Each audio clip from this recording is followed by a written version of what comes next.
doing? I hope you are all well. Regardless to what is happening around the world is really becoming a very mad place.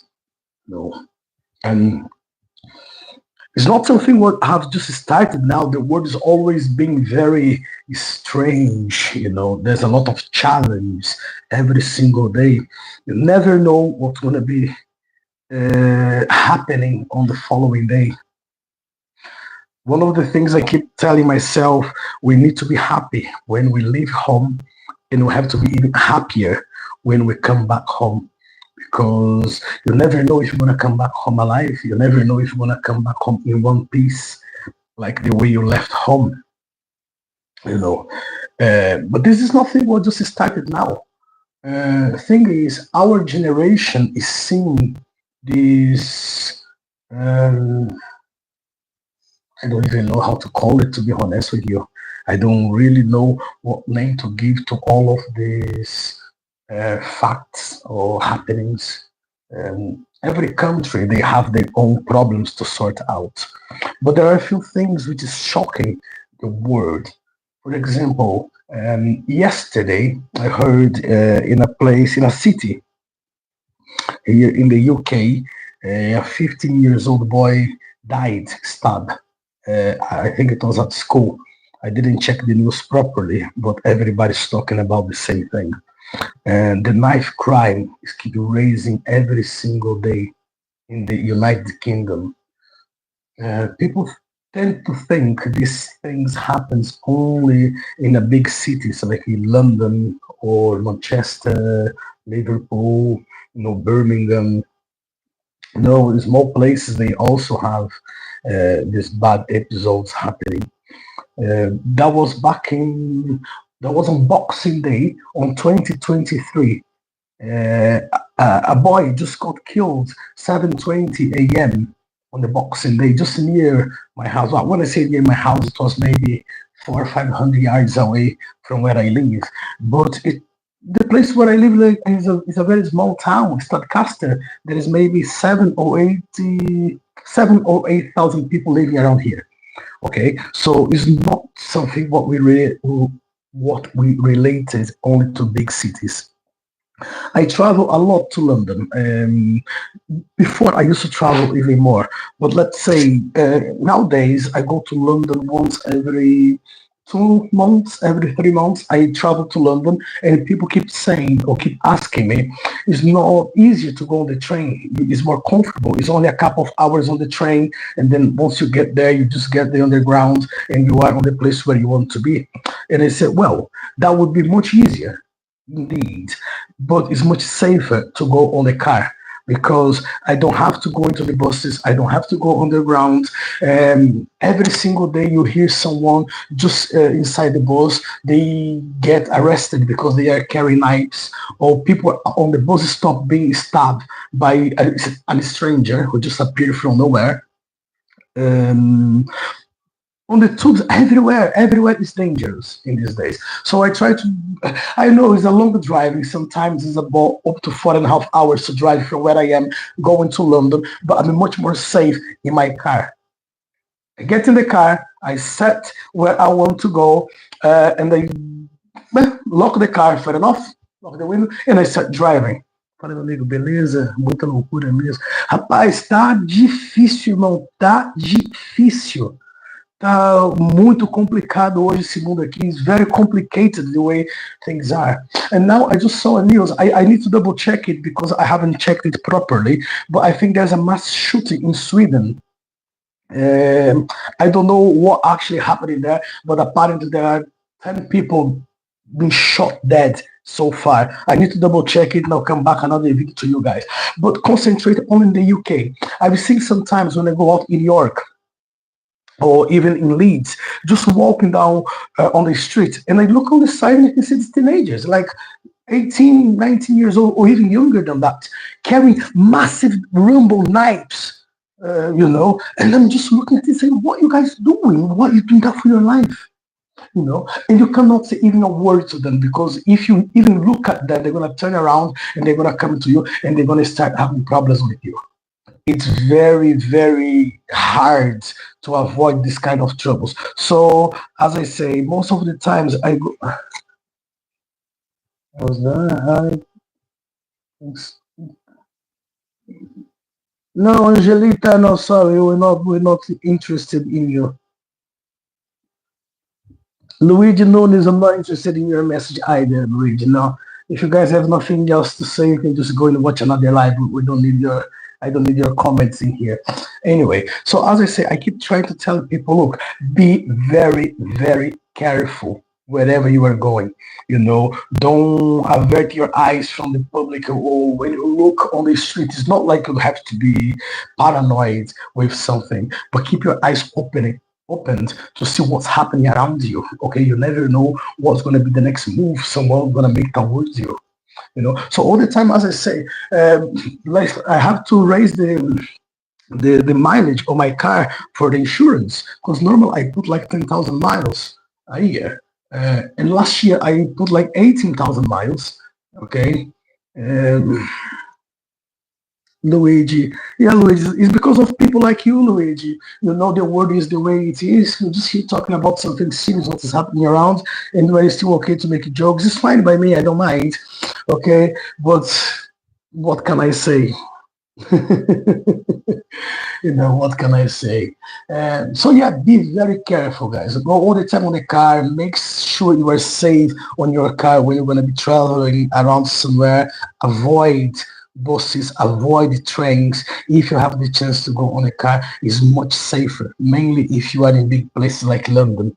But now it's not even only about London, it's about everywhere where you go. Nowhere is safe anymore. So the world is very strange in these days. You don't even know who is looking on you when you are on the street. So sometimes you just think, right, I'm just going to the pub. I just want to meet a couple of friends. I just want to have a little drink. And once you are in there, you don't know if people looking behind you, they are look at your shoes, they look at your trousers, they look try to steal your phone or to steal anything in there. You really, really must be very careful. Luigi Nunes fala português. Falamos português, Luigi. Estamos falando aqui dessa porra que está acontecendo aqui, velho. Todo quanto é lado, nego carregando faca, nego carregando arma branca, dentro de ônibus, dentro de trem. Então é sempre ter aquele pensamento positivo, focado, pensando, se alguém entrar na sua frente, você vai fazer o quê, irmão? Brigar com uma faca não vale a pena. What happened, buddy? Hello, George. How you keeping? My apologies. No, we're just talking about the guy who been stabbed at the school in Sheffield yesterday. I think it was yesterday. Like on my times, you used to go to school to learn something, or even when you don't like the class or whatever, you look at the girls, you look at whatever is around you. The last thing what we would do is carry a knife into the school to stab someone at the school. Now you see people stabbing each other on the street, at school, on the buses, everywhere. There's nowhere in this world what's safe anymore. Like someone just shared footage from the CCTV yesterday near the place where I live. 5 o'clock in the morning, a guy approaching a house. He came near the door. He had his hand covered with some newspaper. He pressed the ring. He never waited. He waited there a few seconds and he walked out. I can tell it straight away. And I see some martial artists saying, if someone invade your house, that's what you need to do. Or if someone attacks you, that's what you need to do. I'll say straight away, if someone break into my house, there is a machete there, and there are some knives in here, and there's some sticks on the floor. I feel sorry for the person who's going to break through not during the evening. Even if it means I have to spend the rest of my day in jail, I'll make sure they won't get close to my family. I'll make sure they won't go far from the entrance door. That I can promise. In my house, I will not allow this kind of things to happen. And I see it happen all over the place. I see it happen all the time. People say sometimes, oh, you're paranoid. I'm not paranoid. I just want to be aware. I just want to know what's happening around me. I just want to protect myself. Mainly, I want to protect my family. And I don't want to give the chance to these people come and break my life, if I have to put on that way.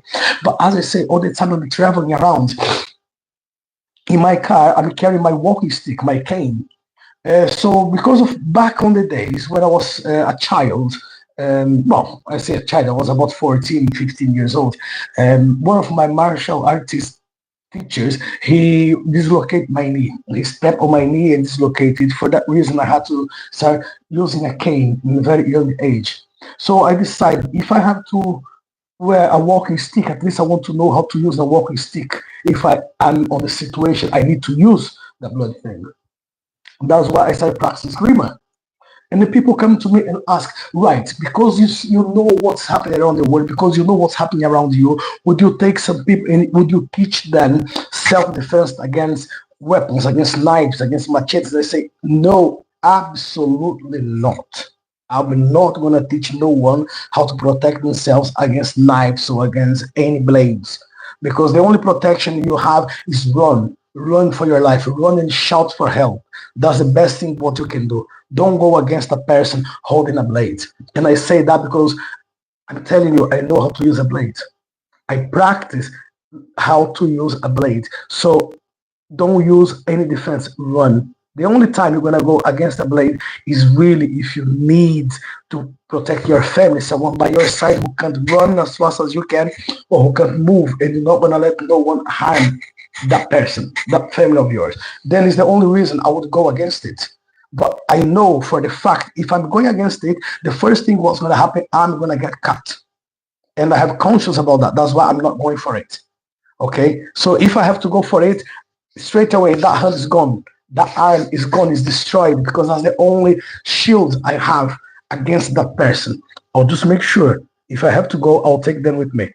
But don't go against a blade. So that's why I say try to find the easiest way to protect yourself. Go to the bus, great. You walk into the bus, sit, and then keep your eyes open. Don't be on the bus on your phone, just not observe what's happening around you. No, get your phone, be around, keep watching what's happening there. Keep your eyes open. Okay, if you see something suspicious, try to be away from that person. If you notice someone is carrying something, straight away try to dial for help on your phone or message or someone to help. Look, call the police. So there's this bus, blah, blah, blah, there's someone with a blade or whatever. There is alternative ways. Don't go against it. Don't go against a person holding a blade. And this is becoming very common now, walking on the street and people carrying weapons to fight against you. Do not go against them. Please do not. Now, a person last week asked me, why don't you teach people to protect themselves against it? Because there is no protection against it. There is no protection whatsoever. If you are going against it, you're going to get cut. It's as simple as that. I don't know why people don't realize it. A blade in the hand you cannot hold the arm because they can twist and cut. If you put the hand there, they can just pull and cut. Forget about it. Forget about thinking, oh, you're going to teach something and people will learn. With all these skills uh, I've got for all of these years training with it, I would not go for it. I would not take my chances. There's no way. Okay. And as I say, if I go, I know the consequences. It's going to be bad. Okay. So I don't want to teach something to someone and say, look, that's what you can do. Maybe you can avoid and the person just feel confident, go and dies. And whose fault is that? Or is mine? Because I convinced them they could protect themselves against it. So no, I'm not teaching no, but I can teach you how to punch, I can teach you how to kick, I can teach you how to run, I can teach you how to stretch, get your body prepared to climb a wall if you need it, to swim in the river, to disappear. I can teach you that. But I don't teach weapons to people at all. Okay, so be very careful, guys, when you go out on the street. Be very careful when teenagers, like groups of 2 or 3, start approaching you from the sides. You can notice that. As I said, I have this walking stick in my car, and I carry this walking stick. If I have to use it, I will use it. I learned how to use it. That's one thing. I've been practicing martial arts for over 30 years. Okay, and I don't feel confident even practicing this for 30 years because I know the street. I know the streets. At least I knew the streets of Brazil where I was raised. Okay, I've been a street fighter in Brazil when people are bringing guns, are bringing weapons, all sorts of shit to you. So I know what happens up there. and it's not fun. People think sometimes because you are a fighter, you have something to prove to someone. There's nothing to be proven to no one here. Is a different mindset, but people don't get it. When you train to fight in the ring, when you train to fight in the cage, to go to MMA, to go to UFC, to go to the ring, it's a different concept. When you go for a street fight, it's something that it does not match. It doesn't matter what happens there. The street, there's no rules. Anything on your hand becomes a weapon. Is a stone on the floor, is a bottle cup, is a pen, anything, is a needle, anything can be used against a person. There's no rules on the street. If you fall on the floor, people will step on your head. People kick your face on the floor. So be very careful when you say to yourself, well, I'm a fighter, I can fight. A street is not a ring. A street is not a tummy. A street is not a cage. A street is not a place where you're gonna go and you're gonna roll the floor with one person. It does not work like that. Okay? The world is very strange in these days. What's happening to the world? It's been always bad. The only thing is now is our generation, it's our time to see what's happening around. So we must be very careful with what we see, with what's happening there. Okay, guys, please, if you are not subscribed to the channel, please subscribe to it. Please leave your like. Okay, share the page. You can tell them to get fucked here as well. I don't mind. Feel free to say whatever you want in there. Feel free just to come and join us in this very awkward channel. Even the awkward George Robin is here with his Ligma and Sigma and Sigma and all the other blah blah blah and Gimas. Okay. So yes, I've done things in my life which I'm not proud of, you know, like going to the street and going to challenge myself. What did I gain for that? All of these are the heritage I get for all of my crazy life marks, which is gonna care for my entire life. They're gonna be in here on me. Now, am I proud of it? Not at all. I have marks in my body, which I don't have any tattoos, but I had so many shit happening on the street, marks on the body. We can tell everything what has happened to me. Am I proud of it? No, not at all. I survived through it. Yes, I did. I can say I was lucky. There is nothing, there is no one who is a superhero who goes out on the street and they can prove to themselves what who they are. The brave you are, the more you're gonna have people look upon you. Don't think for 1 second you are a superhero or you are special than anybody else. You can just go on the street and speak your mind and the people listen to you. It does not work like this. It's a different matter. It's a different world we live in. You go on the street, you provoke someone. Like, I'll give you another example. Yesterday I was talking to a friend of mine, one of my teachers back on the 90s in Brazil. And talking to him, and it's been so many years now, he stopped training, and then he said, well, I went back to the gym because I want to build my muscles again. But I'm quite sad because a few people died yesterday. They got shot in my city, and then we used to train back 15 years ago. And I was like, okay, that's quite sad. Next thing is, half an hour later, I have an audio on WhatsApp from my teacher in Brazil. And he was asking, do you remember this couple of guys back in the 90s? We just called them the twins. And I said, well, yeah, what happened? Well, someone came to the house and they stole a little bird he had in the house in a little cage. They went after the birds and they found the house where the guy stole the bird. When they knocked the door and they asked for the bird, the guy just pulled the gun and shot them dead in front of the doorstep because of one bird which was in the cage. 2 guys got killed because one bird. How can you understand what's happening there? People are dying for $1. People are dying for... I don't even know how to explain. I don't even know what to tell you. I don't even know how to describe what's happening to the world now. You know, I'm a very positive person, and I am. I'm a very happy person, and I am. I know I am. And to take my patience away, It will take a lot of effort, people, to make it, because I can simply, if some fight is happening, if you step on my foot, I will kneel on the floor. I will apologize because my foot was on your way. It's my fault. I'm sorry. And I walk away. Okay? Just to avoid any episode, to avoid any confrontation. I really don't want to start a confrontation. If I have to run, I will run. But I need to learn how to read the body language of people, what they are doing, what they are talking about, where are they? Okay, what's happening around? I'm walking down the street in front of me. There's a group of 3 or 4 people walking.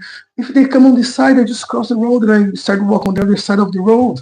If they're gonna start making a move towards me and I not that, oh, there's a shop here. I'm just gonna get inside the shop. Okay, and I'll go observe if they are still coming after me. If I have the chance to run, I will run. I just don't want them to run after me. That's a different matter because I can't run as fast as a 20 years old boy anymore. You know, the only thing I can promise is if I not someone's get too close to me and there's no opportunity or not a chance for me to run, I will not take the first hit. I can promise that. I will make sure I have enough distance to have a conversation, or even if it's going to be a confrontation, I'll try to keep my distance. But the moment someone gets too close to me, I'm not bothered about attacking first. If I understand they are invading my personal space, my private area, the place where they can get too close to me to punch, to hit me, to headbutt me, or to do whatever against me. So uh, I'll make the first move, and I'll make sure the first move I'll make to that one, they won't move anymore. Now, what is the consequence of my actions? Tomorrow, depends what I'm doing to that person.